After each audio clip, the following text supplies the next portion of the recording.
Walang malaki na nakakapuwing, walang matigas na hindi kayang tibagin. Maging ang malakas ay kaya naming daigin, dapat pantay tingin sa mga baguhan na gaya namin. Walang malaki na nakakapuwing, walang matigas na hindi kayang tibagin. Maging ang malakas ay kaya naming daigin, dapat pantay tingin sa mga baguhan na gaya namin. Noong unang panahon nung ako'y maliit na bata, laging sunod-sunuran sa mga matatanda. Ako'y inuuto pero di ko mahalata. Nung ako ay mag-aisip at ako'y magbinata, natuto na magyosi sa gabi maggagala. Palipas oras ay magdamag sa kakatoma. Ang aking mga katropa panay sa akin ang kutya. Sa freestyle nila ako'y napapatulala.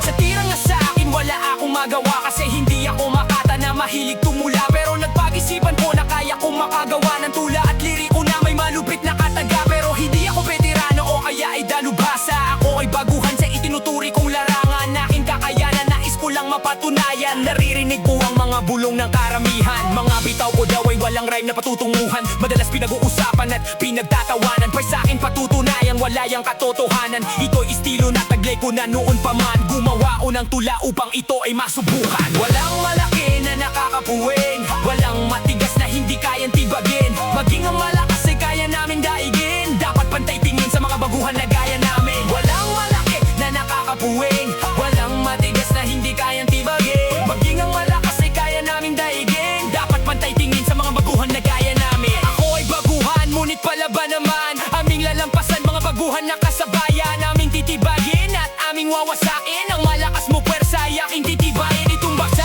ng lahat, hininga lang ang katapat. Sa bilis ng pagbitaw para itong ratatata. Tulala kayong lahat, inyong imulat ang kaisipan sa makabagong panahon. Na ang dating baguhan nakala nyo ay patabo, na ang dating hinahamak lumalaban na ngayon. At sa wakas dumating na rin ang aming pagkakataon, na akala ko noong una matagal na binaon. At lumaya na ngayon mula sa mahabang panahon, na kami nahihimlay at ngayon ay bumabangon. Nilabas sa lahat ng aking nalalaman, di ako matatakot kahit sino makalaban. Walang malaki na nakakapuwing, walang matigas na hindi kayang tibagin. Maging ang malakas ay kaya naming daigin, dapat pantay tingin sa mga baguhan na gaya namin. Walang malaki na nakakapuwing, walang matigas na hindi kayang tibagin. Maging ang malakas ay kaya naming daigin, dapat pantay tingin sa mga baguhan na gaya namin. Lumipas ang mga gabela, puro lang ako ligaw. Sa usok at ala, akala ko doon ang ilaw. Mga pangarap ko noon halos di ko na maabot. Nalubog sa maling daan, sarili ko'y nalimot. Pero isang araw biglang may kumalabit, boses sa loob ko na di ko kayang ipikit. Sabi niya tama na hindi to ang iyong landas. Kung gusto mong umasenso kailangan mong lumabas. Iniwan ko ang dating ako na puro yabang, pinalitan ng disiplina, unti-unting lumalaban. Sa bawat pagkakamali aral ang kinukuha, hindi na baguhan, may direksyon na ang ruta. Kahit mabagal ang usat, tuloy lang sa pangarap. Mas pipiliin ko na ngayon ang tama kaysa sarap. Sa hirap at ginhawa, dala ko na ang leksyon. Baguhan